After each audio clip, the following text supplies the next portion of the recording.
hope my husband crashes in an accident. I'll get the insurance money and finally get a break from him.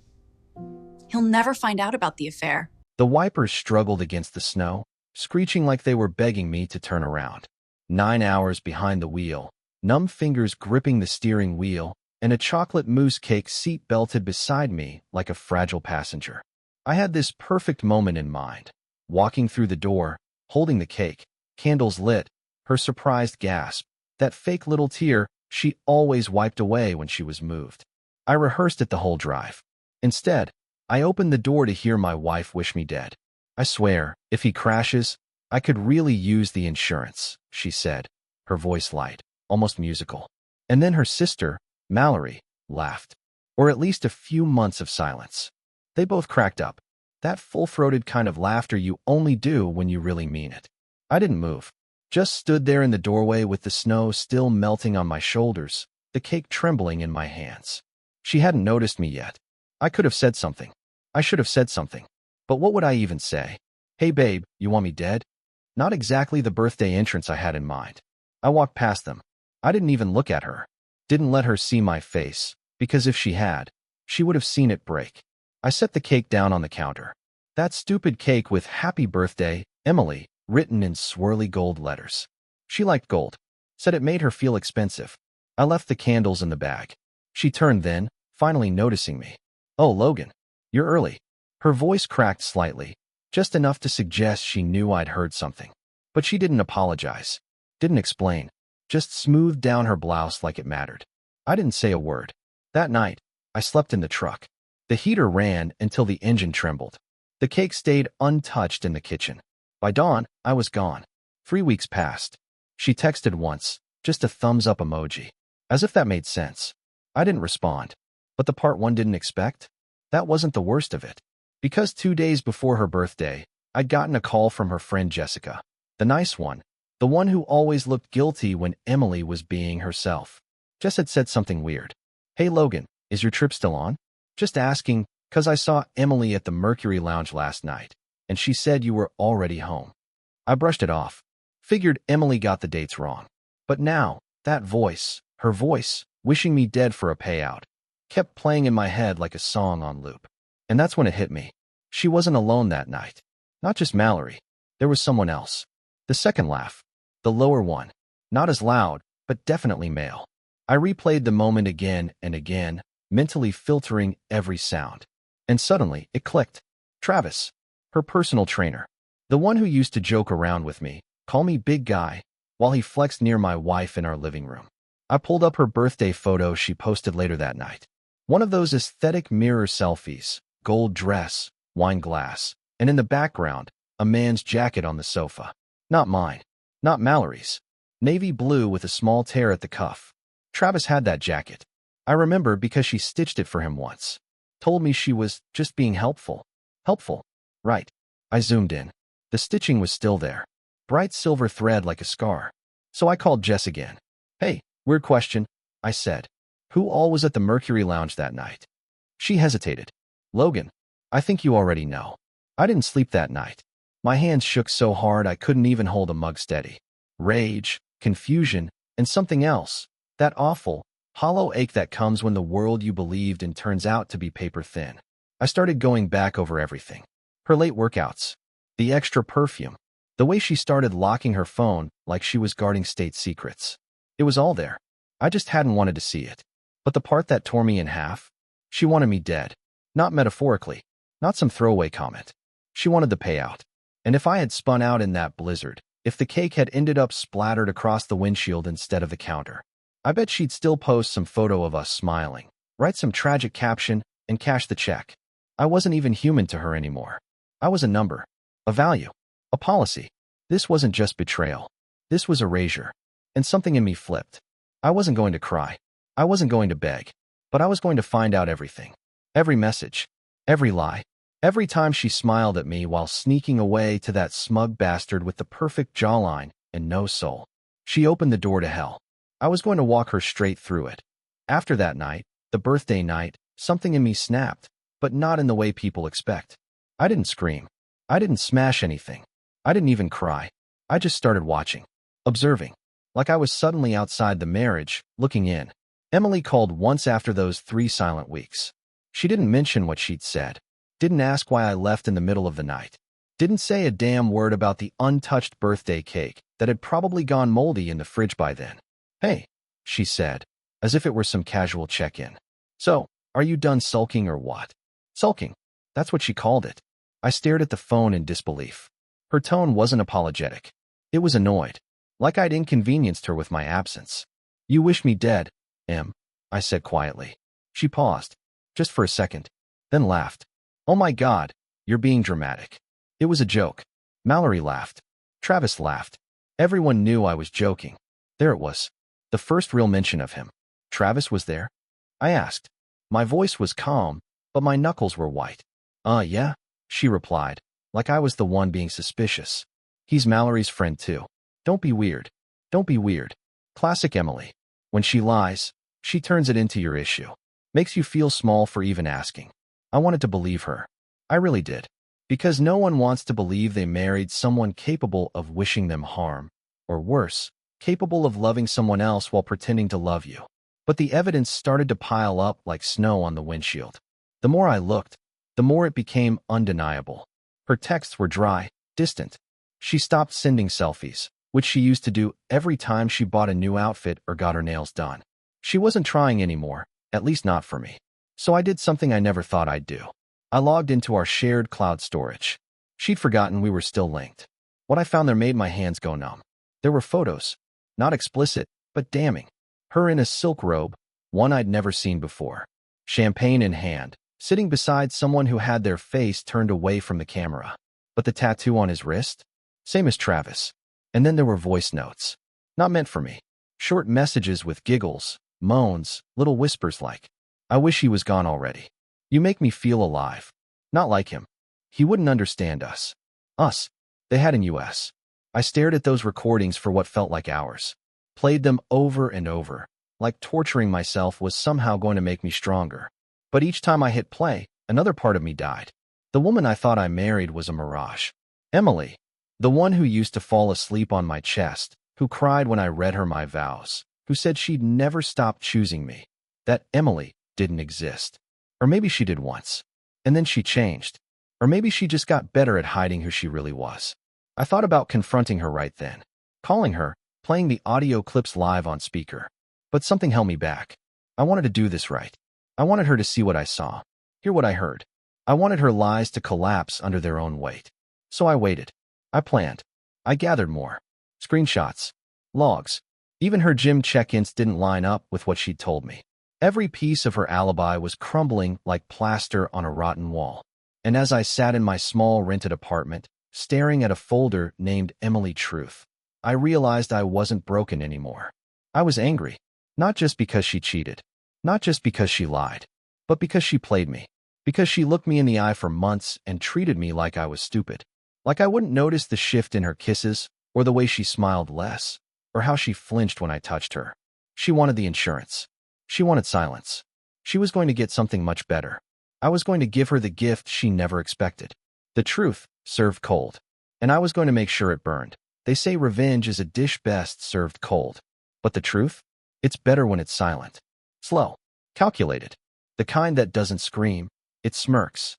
After everything I discovered, the photos, the messages, the recordings, I didn't confront Emily right away. I could have. God knows I wanted to. I imagined it every night. Her face when I played her own voice back to her. Her panic. Her silence. Her stuttering excuses. But that would have been too easy. She needed to feel it. Not just get caught. She had to live in the quiet before the storm. So I played the role. For a week, I pretended I was ready to talk. I texted her, "Maybe we should meet. I miss you." She replied in minutes. Finally. No heart emoji. Just that cold, entitled confidence she always wore when she thought she was in control. We agreed to meet at the house. Our house. I hadn't been back since her birthday. I drove there on a Thursday evening. The driveway still had a chunk of old, blackened snow in the corner. The porch light flickered. I always told her I'd fix it, and she always told me to call someone else. I didn't knock. Just walked in. She was sitting at the kitchen table, legs crossed, sipping red wine like she was auditioning for a damn shampoo commercial. Logan, she smiled. Wow, you actually showed up. I smiled back. Of course. It's home, isn't it? She tilted her head. It could be, again. You just have to stop being dramatic. There it was again, that word. Dramatic. Not betrayed. Not devastated. Not heartbroken. Just dramatic. I sat across from her, carefully placing my phone face down on the table, recording already running. I've been thinking a lot, I said. About us. About what went wrong. Emily took another slow sip. We drifted. You weren't passionate anymore. You used to surprise me. You stopped trying. I stared at her. So you found someone else. She blinked, paused for a heartbeat, then smirked. Is that what this is? Accusations. I leaned forward. No. This is me giving you a chance. To do what? She asked, eyebrows rising. To tell the truth. Just once. She laughed, actually laughed. Logan, if I wanted to be with someone else, I'd be gone already. But I'm here. So stop being paranoid. God, she was good. Her face didn't even twitch. I know about Travis, I said. The glass froze halfway to her lips. There it was. That crack in the armor. You don't know anything, she said too quickly. I know about the Mercury Lounge. The robe. The champagne. His jacket. The recordings. Silence. For 5, maybe 6 seconds.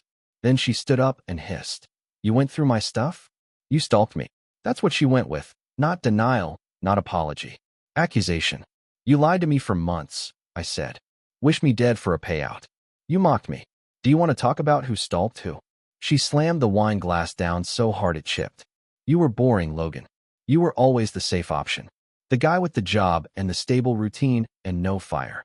There it was. You wanted passion? I said. You wanted fire? She folded her arms, stepping closer. Travis made me feel alive. You made me feel like a housewife. I stood. You were my wife. No, she snapped. I was your possession. And now you're just pissed because someone else played with your toy. I froze. The room spun. My pulse throbbed in my ears. But I didn't move. Didn't scream. I just stared at her. At this woman I once thought I'd grow old with, and realized I never really knew her at all. Then she added, softly, if you think you can shame me into coming back, think again. I smiled, picked up my phone from the table, and showed her the red blinking dot on the screen. She paled. I'm not trying to get you back, Emily, I said. I'm documenting who you really are. Her eyes darted toward the phone. You can't use that. I cut her off. It's already backed up, and I'm not going to post it. I'm not that guy.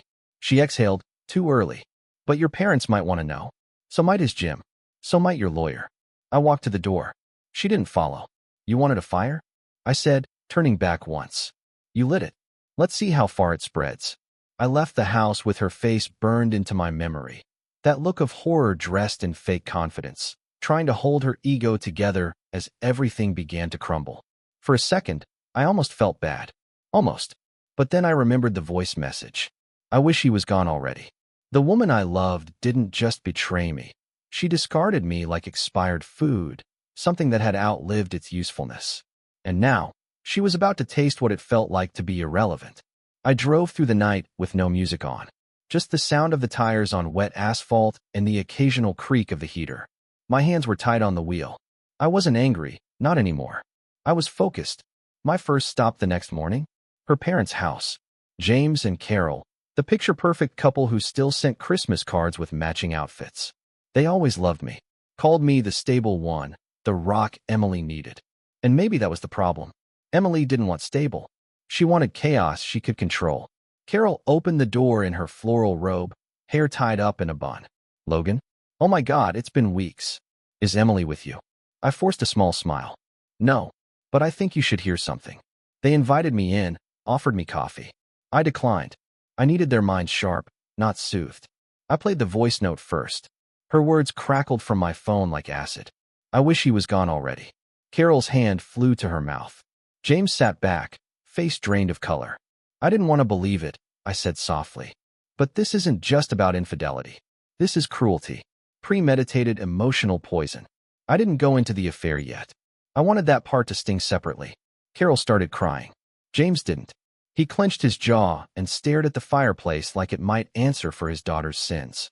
She always had a sharp tongue, James muttered. But this is something else. I left them with the recordings. Not to punish them. They were collateral damage, same as me, but they needed to know. If nothing else, they deserved the truth about the woman their daughter had become. Later that day, I contacted the gym where Travis worked. It wasn't out of vengeance, not entirely, but I couldn't let this guy keep profiting off the wreckage he helped create.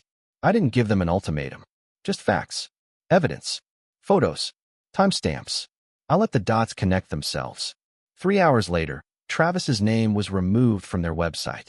Quietly, no press, but he was gone. Emily texted me that evening. Emily, so now you're involving my parents? Wow, you're pathetic. No apology, no guilt, just venom.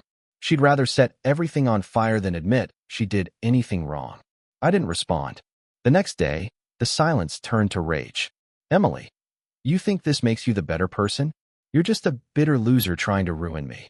Emily, you'll regret this. I still didn't reply. 3 days after that, a package showed up at my door, a box of my old things. T-shirts, a mug I'd given her on our first anniversary, a photo of us at the lake, cracked across the middle like it had been stomped on. At the bottom was a note, handwritten. I never loved you. I just loved what you could give me. For some reason, that one hit harder than everything else. Not because I believed it, but because part of me had feared it for years. That maybe, just maybe, I was always the plan B. The backup, the financial safety net. The man she could manipulate into stability while she chased thrill elsewhere. But something inside me had changed. I wasn't that man anymore. I called my lawyer the next morning. File for divorce, I said. And don't hold back. We added infidelity as grounds. Filed a formal report with the recordings. I had no interest in dragging things through the mud, but I sure as hell wasn't walking away empty-handed. Emily wanted fire? Well, I'd become the storm. And the thunder was just starting to roll in. The day we filed the papers, something in me shifted. I walked out of my lawyer's office into the bitter wind, and for the first time in months, I didn't feel like I was dragging chains behind me. I wasn't smiling, not yet. But the weight of pretending, of wondering, of hoping for something that never really existed, that weight was gone. Emily tried to stall the divorce the moment she got the documents. Claimed mental stress. Said she was confused and needed time. The same woman who, not even 2 weeks before, said I'd regret everything. The same woman who packed my memories into a box and scribbled, "I never loved you," like it was a punchline. Now she wanted time? I didn't give her any. My lawyer filed a formal response. We have proof of adultery, emotional abuse, and verbal threats. If she wanted a war, I'd give her one, on paper, in ink, with facts. But the real surprise came 2 days later, when Travis called me. I almost didn't answer the unknown number, but something told me to. Logan. His voice cracked on the first word. I didn't say anything. Just waited. I think we need to talk. Man to man. I snorted. You mean liar to husband? I didn't know she was still with you, bro. She said you were separated. Said you were toxic. She told me you hit her. The world went silent. What did you just say? I asked slowly. She told me you hit her. That you were controlling. That you left her for weeks on end. I swear, man, she made you sound like a monster. I clenched the phone so hard my knuckles cracked. That was her game. Manipulate one side. Rewrite the story for the other. Emily didn't just cheat. She invented a version of me that made it okay to cheat. Did you believe her? I asked. At first, yeah, he admitted. But then she got weird. Like jealous when I talked to other clients. Possessive. I started noticing she'd tell different stories to different people. I looked through our messages last week. She told me she was living alone, but her photos showed men's shoes. Same pair. Over and over. Those were mine. Still by the door when I left. So now what? I asked. She's threatening to tell my boss I harassed her. Said if I didn't stay loyal, she'd say I pressured her. I almost laughed. Travis, the muscle-bound golden boy, now tangled in her web like a helpless fly. I don't know what to do, he said. She's dangerous. I took a long breath. You do nothing. Let her keep digging. Eventually, she'll run out of ground. That weekend, Emily showed up at my apartment building. No warning. No text. She just stood outside the door like a bad dream. I opened it because part of me needed to see what she looked like when everything started slipping out of her control. Her eyes were red. She wore sweatpants. Emily in sweatpants. Imagine that. No makeup. Hair tied back in a messy bun. And yet she still had that look in her eyes, like she thought she could win this with a few tears. Can we talk? She asked softly. I stepped aside, motioned her in. I didn't mean for things to get so bad, she began. It just spiraled. I didn't know how to fix it. You didn't try to fix it, I said. You lied. Over and over. You didn't come to me. You mocked me. You wanted me dead, Emily. She flinched at that. I didn't mean that. It was a joke. I pulled out my phone, played her voice back again. I wish he'd crash. I could use the insurance. She went pale. Still a joke? I asked. She sat down on the edge of my couch, hands in her lap, voice small. I messed up. No, I said coldly. You destroyed something. She looked up at me, eyes glistening. Can't we start over? Just erase the last few months. I stared at her. Really stared. I used to love you so much, I whispered. I would have done anything to protect you. But now, I don't even recognize you. Emily stood, her face shifting from sorrow to steel. You'll be sorry, Logan. You're not a saint either. I nodded. No, but I'm not a liar. And I didn't cheat. She walked out without another word. As the door clicked shut behind her, I realized something. She wasn't coming back. And I didn't want her to. After she walked out that night, the silence in my apartment felt different. Not heavy, not hollow. It felt earned. I wasn't grieving anymore. I wasn't spinning in circles, looking for a version of Emily that never really existed. I wasn't trying to salvage memories soaked in betrayal. Now, I was rebuilding. The divorce process moved forward like a freight train. Her lawyer tried to paint me as emotionally distant, absent, even manipulative, but the evidence I'd gathered spoke louder. The photos, the recordings, the message history, it painted the truth in high definition.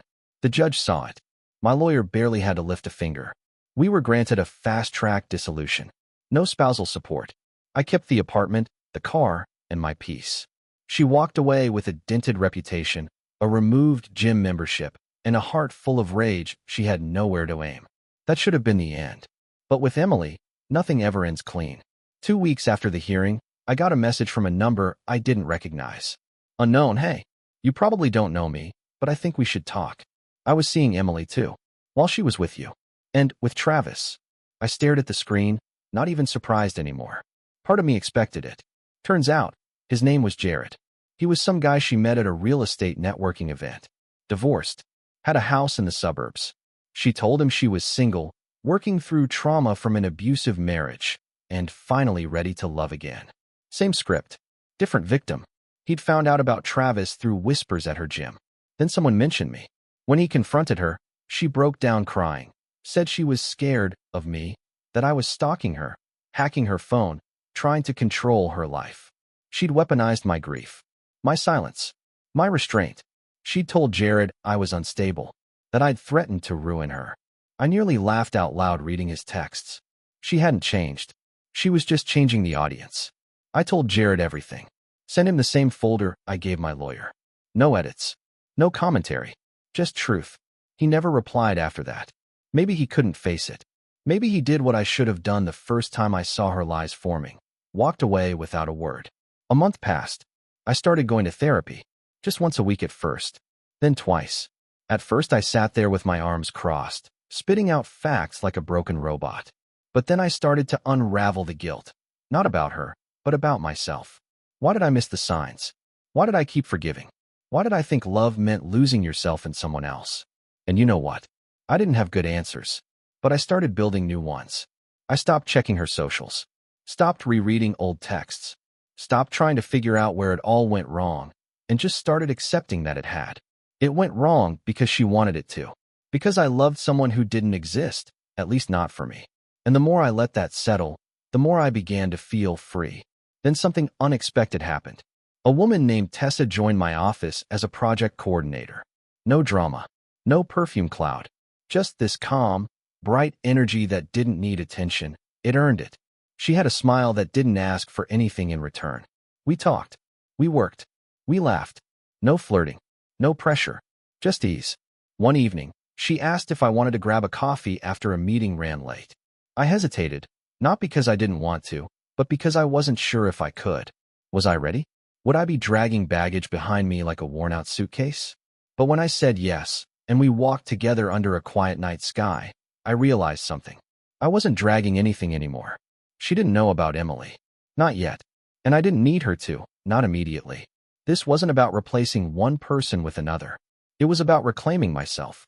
The self who used to laugh without suspicion, who trusted people, who believed in good things. And maybe, just maybe, that version of me wasn't gone, just buried. I could feel him stirring again. And Emily? She became just a chapter. A hard one. A painful one.